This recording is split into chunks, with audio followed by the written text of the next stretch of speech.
अस्सलामु अलैकुम रहमतुल्लाहि वबरकातुहू। सुभानअल्लाहि व बिहम्दिही सुभानअल्लाहिल अज़ीम। उम्मीद है तमाम मुसलमान जहाँ कहीं भी हैं सब खैर व आफियत से होंगे। रजब के बारे में बात करते हैं। आज रजब के महीने के बारे में, माह रजब की फजीलत, दुआ, रोज़ा और नवाफिल।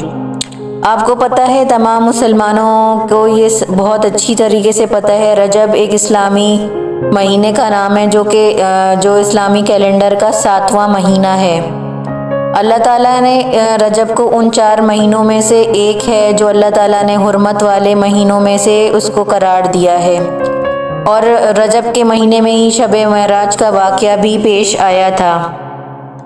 अब हम आगे बढ़ते हैं और हम रजब के महीने की फजीलत क्यों है उसके बारे में हम जानते हैं। रजब के महीने को अल्लाह ताला ने ख़ास फजीलत अता फरमाई है। ये उन 4 महीनों में से एक है जिनको कुरान करीम में अशहुरुल हुरुम यानी हुर्मत वाले महीने कहा गया है। हदीस के मुताबिक वो 4 हुर्मत वाले महीने ये हैं: ज़ुल्क़अदा, ज़ुल्हज्जा, मुहर्रम और रजब। सूरह तौबा में भी अल्लाह ताला ने फरमाते हैं, इन अबदहु इन इद्दहुल शुहूरु इंदल्लाह।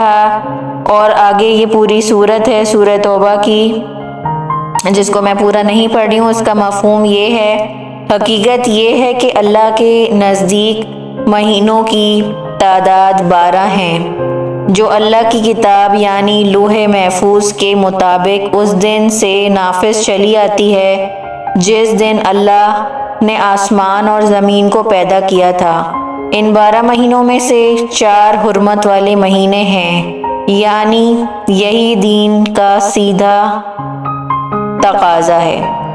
तो इस महीने को अल्लाह ताला ने फजीलत दी है। इसमें शब महराज भी होती है, जिसमें रसूल अल्लाह को जन्नत और दोज़ख का मुशाहिदा करवाया गया है और बहुत सी इबरतनाक चीज़ें और जहन्नुम का पूरा मंजर दिखाया गया है।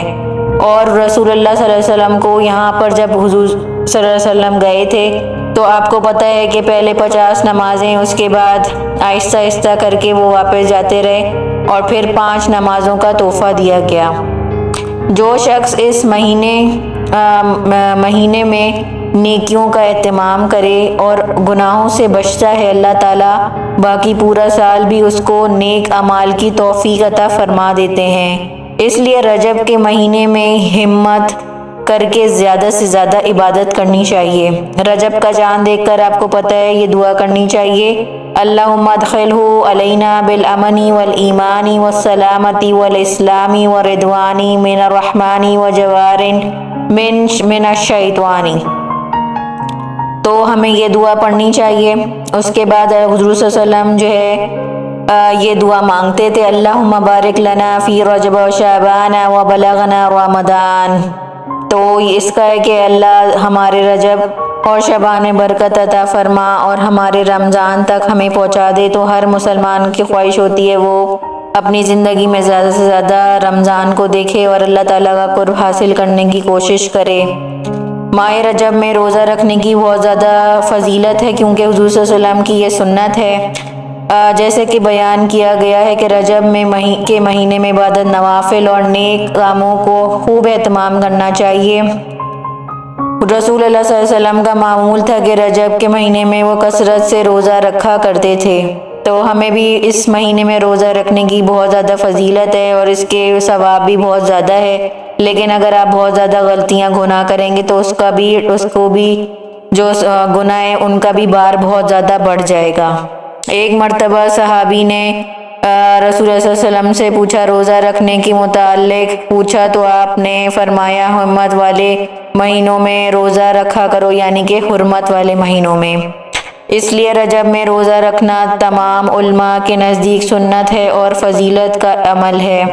रजब के रोज़े रखने की कोई ख़ास नियत हदीस में नहीं आती, लेकिन हमें ये दुआ पढ़ सकते हैं। व बिस्सौम गद्दिन व नवीतु मिन शहरी रजबुल मुरजब یہ ہم رکھ سکتے ہیں روزہ رکھنے کے ٹائم۔ رجب میں اگر آپ نوافل کا اہتمام کریں گے، آپ ہر نماز کے بعد 2 نوافل پڑھ لیں اور اس میں پھر دعائیں مانگیں اپنی نصیب کے لیے، اپنی آنے والی جتنے بھی مہینے ہیں، اور اپنے وہ جو بھی آپ کی خواہشات ہیں، اور اپنی ایمان کی بلندی کے لیے، اپنے گناہوں سے مغفرت کے لیے اور اپنی آخرت کے لیے ضرور دعائیں مانگیں۔